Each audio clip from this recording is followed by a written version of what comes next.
What happens when a member of the royal family completely loses control on live television in front of millions of viewers?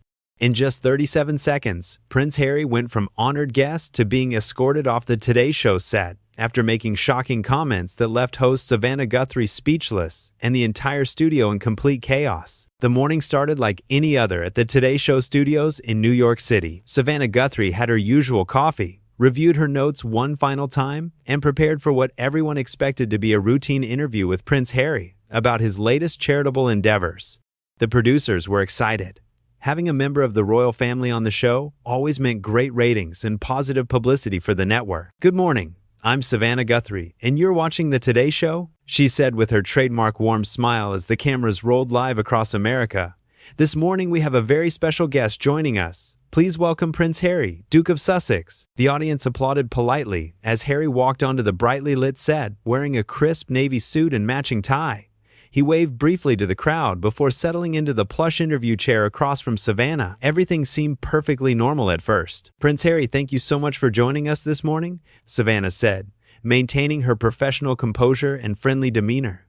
"We're so excited to have you here to talk about your work with veterans and mental health awareness." "Well, thank you for having me, Savannah," Harry replied, though his tone already carried a hint of something darker beneath the surface. "Though I have to say, I'm not sure how excited I really am to be here talking to American television." Savannah raised her eyebrows slightly, but kept her smile intact. As a seasoned journalist with years of experience handling difficult interviews, she knew how to navigate tricky moments. "Oh well, we certainly hope to change your mind about that. Your foundation has been doing incredible work helping veterans transition back to civilian life. Can you tell our viewers about some of the programs you've been developing?" Harry shifted uncomfortably in his chair and let out a small sigh. "Look, Savannah, can we just cut through all this superficial nonsense? I came here because my publicist said I had to, not because I actually want to discuss my so-called charitable work with people who wouldn't understand real suffering if it hit them in the face." The studio fell silent. Even the camera operators exchanged worried glances. Savannah, however, remained calm and professional, exactly as her years of training had taught her to handle unexpected situations. "I think our viewers would be very interested to hear about the real impact your work is having," she said gently, trying to steer the conversation back to safer ground. "Many of our audience members are veterans themselves or have family members who've served. They care deeply about these issues." "Oh, please," Harry scoffed, rolling his eyes dramatically. "Americans caring about veterans? That's rich, coming from a country that starts wars and then abandons the people who fight them. At least in Britain, we have some sense of honor and duty, unlike this place where everything is just for show and profit." Savannah's professional smile flickered for just a moment, but she recovered quickly. "Prince Harry, I think that's quite unfair to say about Americans. We have many viewers who've made tremendous sacrifices for their country." "Sacrifices?" Harry laughed bitterly. "You want to talk about sacrifices, Savannah? I gave up my entire life. My family, my country, my title, everything that mattered to me, and for what? To come to this backward nation where people like you pretend to care about important issues just to get good television ratings." The tension in the studio was becoming unbearable. Producers behind the cameras were frantically trying to figure out how to handle the situation. Some audience members looked shocked, while others appeared genuinely offended by Harry's words. Savannah took a deep breath and maintained her composure with remarkable grace. "Prince Harry, I understand that leaving your home country was difficult, but I don't think it's fair to characterize our audience or our country in that way. Many Americans have deep respect for the sacrifices that veterans make, and they genuinely want to help." "Respect?" Harry's voice grew louder and more aggressive. "Americans don't know the meaning of the word respect. You people have no history, no culture, no understanding of what it means to serve something greater than yourselves. This entire country is built on greed and self-promotion, just like this interview right now." "I'm sorry, but I have to disagree with that assessment," Savannah said firmly but politely. "America has a long history of service and sacrifice, and many of our citizens have died defending freedom not just here but around the world." Harry leaned forward in his chair, his face growing red with anger. "Oh, defending freedom? Is that what you call invading other countries and imposing your will on everyone else? At least when Britain had an empire, we brought civilization and order. America just brings chaos and McDonald's restaurants." The audience began to murmur among themselves. Some people looked genuinely shocked by Harry's increasingly hostile comments, while others seemed angry at his attacks on their country. Savannah knew she needed to regain control of the interview before things spiraled completely out of hand. "Prince Harry, I think we should focus on the positive work you're doing rather than getting into political discussions," she said diplomatically. "Your foundation has helped thousands of veterans get the support they need. Isn't that what really matters here?" "Political discussions?" Harry snapped. "Everything is political, Savannah. The fact that you can't see that just proves how naive and sheltered you Americans really are. You live in your little bubble thinking you're the center of the universe, while the rest of us have to deal with the real world and its consequences." Savannah's patience was clearly being tested, but she continued to handle the situation with remarkable professionalism. "I think many Americans would disagree with your characterization. We face very real challenges in this country, just like people everywhere do." "Challenges?" Harry laughed harshly. "What challenges do Americans face exactly? Having to choose between 50 different types of breakfast cereal at the grocery store? Deciding which streaming service to subscribe to? You people don't know what real challenges look like." The interview was quickly becoming a disaster, but Savannah refused to give up on trying to salvage something productive from the conversation. "Well, we certainly have veterans who struggle with PTSD, homelessness, and finding employment after their service. Those seem like very real challenges that your foundation is working to address." "PTSD?" Harry's voice dripped with contempt. "American soldiers get PTSD from playing video games in air-conditioned bunkers, thousands of miles from any real danger. British soldiers, real soldiers, they face actual combat and don't whine about it afterwards like children." A gasp went through the audience. Several people looked genuinely offended and hurt by Harry's dismissive comments about American veterans suffering from mental health issues. Savannah's professional composure was being pushed to its absolute limit. "Prince Harry, that's simply not accurate or fair," she said, her voice remaining steady despite the obvious provocation. "PTSD is a serious medical condition that affects veterans from all countries, including many brave American service members who've seen terrible things in combat zones around the world." "Brave American service members?" Harry's voice was now openly mocking. "The only brave thing American soldiers do is run away when things get difficult. Look at Afghanistan. Look at Vietnam. Americans start fights they can't finish, and then blame everyone else when it goes wrong." The studio was becoming increasingly tense. Behind the cameras, producers were having heated discussions about whether to cut to commercial or end the interview entirely. The audience was clearly growing restless and upset. Savannah knew she had to take control of the situation before Harry's insults went any further. She straightened up in her chair and looked directly at him, with the kind of stern expression that had made her one of television's most respected journalists. "Prince Harry, I need to stop you right there," she said firmly but calmly. "What you're saying is deeply offensive to our viewers and to American service members who have made real sacrifices. I think we need to redirect this conversation to something more constructive." Harry's eyes flashed with anger at being challenged. "Oh, so now you're going to lecture me, Savannah? That's perfect. An American television host is going to tell a member of the British royal family what he can and cannot say. This is exactly the kind of arrogance I'm talking about." "I'm not lecturing you," Savannah replied evenly. "I'm simply asking you to be respectful to our audience and to the topic we're supposed to be discussing. You came here to talk about helping veterans, not to attack the very people you claim to want to help." "Claim to want to help?" Harry's voice rose to an almost shout. "I don't claim anything, Savannah. Unlike you Americans, I actually follow through on my commitments instead of just talking about them for television cameras." The tension in the room was becoming unbearable. Several audience members were shaking their heads in disgust, while others looked genuinely hurt by Harry's continued attacks. But Savannah maintained her professional demeanor, refusing to let Harry's provocations break her composure. "Prince Harry, your foundation does important work, and I think our viewers would prefer to hear about that rather than listening to these generalizations about Americans," she said diplomatically. "Can we please focus on the positive impact you're making?" "Positive impact?" Harry laughed bitterly. "You want to know about positive impact, Savannah? The positive impact would be if Americans actually took responsibility for their actions instead of expecting everyone else to clean up their messes. But that's never going to happen, because this country is fundamentally broken." A woman in the front row of the audience stood up abruptly. "My son died in Iraq defending your country too," she called out, her voice shaking with emotion.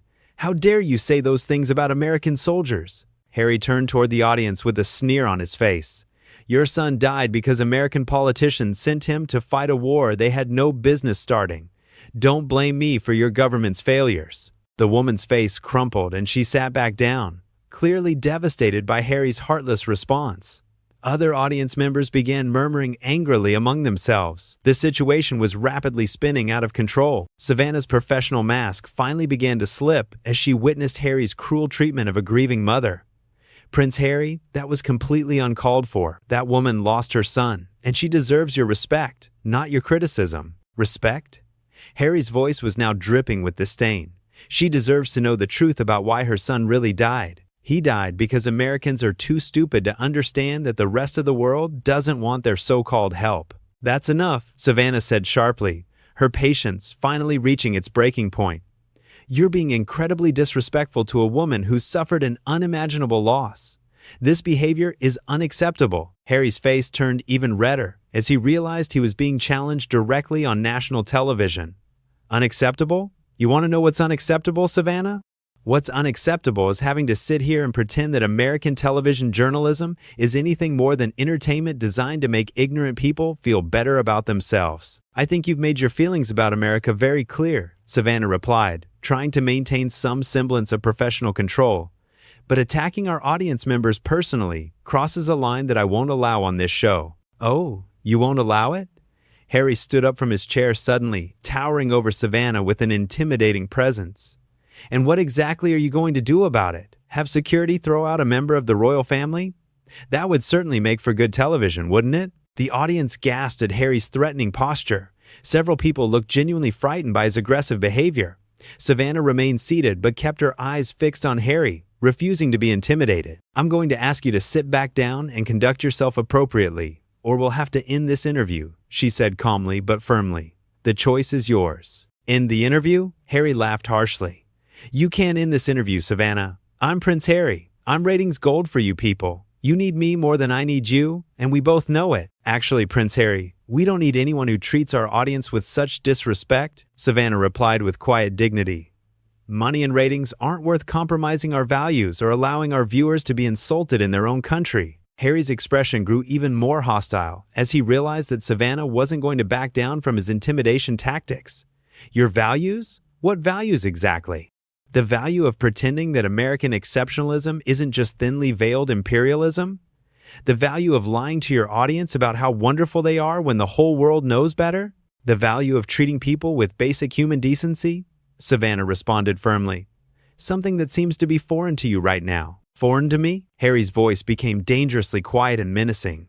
"You want to know what's foreign to me, Savannah?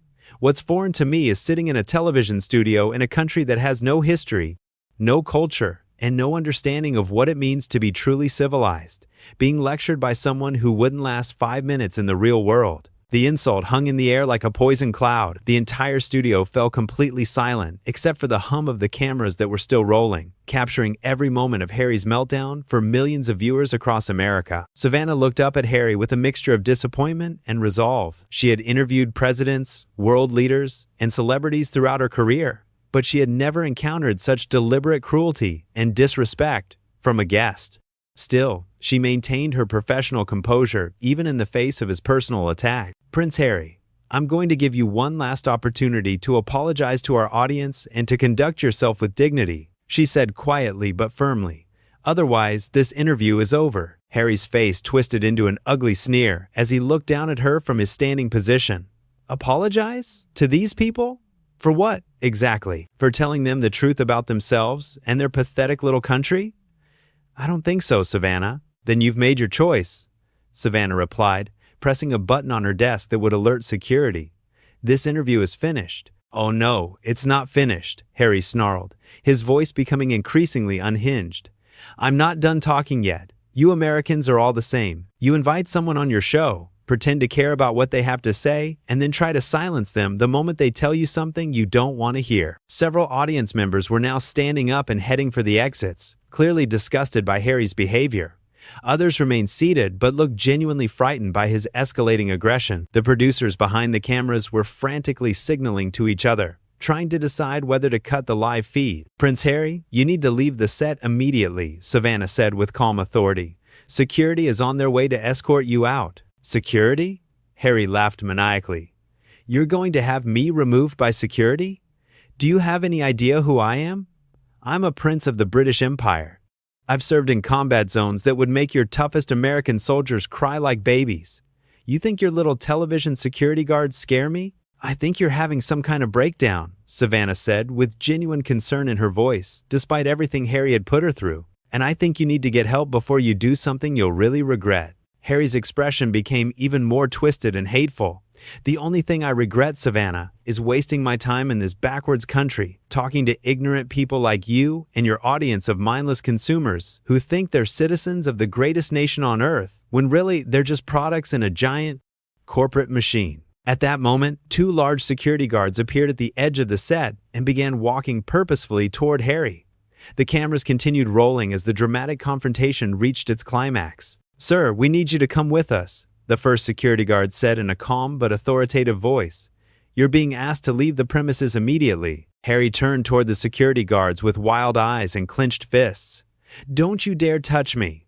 I'll have you arrested for assaulting a member of the royal family. Do you understand what kind of international incident that would cause?" "Sir, we're not going to touch you unless we have to," the second guard replied professionally. "But you do need to leave the building right now. Please don't make this any more difficult than it needs to be." "Difficult?" Harry's voice cracked with hysteria. "You want to see difficult? I'll show you difficult. I've had enough of being treated like garbage by people who aren't fit to shine my shoes. I'm Prince Harry of Wales, grandson of Queen Elizabeth, and I won't be disrespected by American television people and their hired thugs." Savannah watched the scene unfold with a mixture of sadness and relief. "Prince Harry, please just go quietly," she said gently. "You've already said enough things that you're going to regret. Don't make it worse." "Regret?" Harry spun around to face her one final time, his face contorted with rage. "The only thing I regret is not speaking my mind sooner. Americans need to hear the truth about themselves, even if they can't handle it. You're not the heroes you think you are. You're not the good guys in the world story. You're just another empire that will collapse under the weight of its own arrogance. And when it happens, the rest of us will be better off." "Sir, that's enough," the first security guard said firmly, stepping closer to Harry. "You need to leave now, or we will have to escort you out physically." Harry looked around the studio one last time, taking in the shocked faces of the remaining audience members, the disgusted expressions of the crew, and Savannah's mixture of professional disappointment and personal hurt. "Fine," he said with bitter finality. "I'll leave your pathetic little television show. But don't think this is over, Savannah. Don't think any of this is over. The whole world is going to hear about how Americans treat their guests, about how you people can't handle the truth when someone has the courage to speak it." "Goodbye, Prince Harry," Savannah said with quiet dignity as the security guards began to escort him toward the exit. "I hope you find the help you clearly need." Harry's final words echoed through the studio as he was led away. "I don't need help from Americans. What I need is to never set foot in this godforsaken country ever again." The cameras captured every moment as Prince Harry was escorted off the Today Show set, his face red with anger and his voice still ranting about American failures and inadequacies. The studio audience sat in stunned silence, many of them looking shell-shocked by what they had just witnessed. Savannah turned back to face the camera with remarkable composure, considering what she had just endured. "We're going to take a short commercial break," she said calmly.